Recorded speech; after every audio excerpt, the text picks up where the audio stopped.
Hello കൂട്ടുകാരെ, teacher അമ്മയുടെ പുതിയ വിശേഷങ്ങളിലേക്ക് എല്ലാവർക്കും സ്വാഗതം.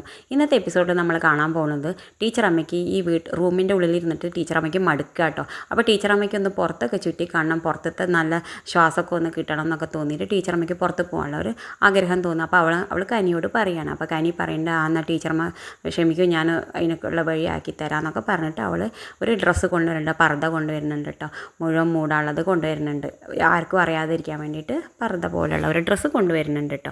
അപ്പോൾ ആ ടീച്ചറമ്മ പർദ്ദയൊക്കെ ഇട്ടിട്ട് പുറത്തേക്ക് പോവാണ് കേട്ടോ. പുറത്തേക്ക് പോയിട്ട് അപ്പോൾ എല്ലാവരും ടീച്ചർമ്മയ്ക്ക് വല്ലാത്ത സന്തോഷമാവേണ്ടി പുറത്തു കൂടെയൊക്കെ പോണ സമയത്ത്. അപ്പോൾ എല്ലാ ആൾക്കാരും ഇത് എന്താ വെച്ചിട്ട് അത്ഭുതത്തോടു കൂടി നോക്കുന്നുണ്ട്. കനിയുടെ ഒപ്പം ധാര പുതിയ ആളെന്നൊക്കെ നോക്കുന്നുണ്ട്. അപ്പോൾ കനിയോട് ചോദിക്കുന്നുണ്ട്, ധാര മോളെ പുതിയ ആളെന്ന് ചോദിക്കുമ്പോൾ ഇതാണ് ആസിയത്താത്ത എന്ന് പറയുന്നുണ്ട് അവൾ. പുറത്തൊക്കെ കറങ്ങിയപ്പോൾ ടീച്ചർ അമ്മയ്ക്ക് വല്ലാത്ത സന്തോഷം തോന്നുന്നുണ്ട് കേട്ടോ. എന്നിട്ട് അവർ വീട്ടിലേക്ക് തിരിച്ചു പോവാണ്. വീട്ടിലേക്ക് പോയിട്ട് രാത്രി ഒരു കള്ളൻ വീട്ടിൻ്റെ ഉള്ളിലേക്ക് കയറുന്നുണ്ട് കേട്ടോ. കള്ളൻ കയറുന്ന സമയത്ത് ഈ കനി കാണുന്നുണ്ട് കേട്ടോ. കനി നല്ലൊരു വലിയ മുണ്ടമടി എടുത്തിട്ട് നല്ല തലയ്ക്കൊന്ന് കൊടുക്കുന്നുണ്ട്. അപ്പോൾ കള്ളൻ അവിടെ വീണ്ടും ബോധം കെട്ട് കിടക്കുന്നുണ്ട് കേട്ടോ. ബോധം കെട്ട് കിടക്കുന്നുണ്ട്. അപ്പോൾ ടീച്ചറമ്മ ചോദിക്കുന്നുണ്ട്, ടീച്ചറമ്മയ്ക്ക് വെള്ളം കൊണ്ട് വരുന്ന സമയത്ത് ടീച്ചറമ്മ ആകെ പേടിക്കുകയാണ്. ഇത് കള്ളനെ കണ്ടിട്ട്, കള്ളൻ ബോധം കെട്ട് കിടക്കണം കണ്ടിട്ട് ആകെ പേടിക്കുകയാണ് കേട്ടോ.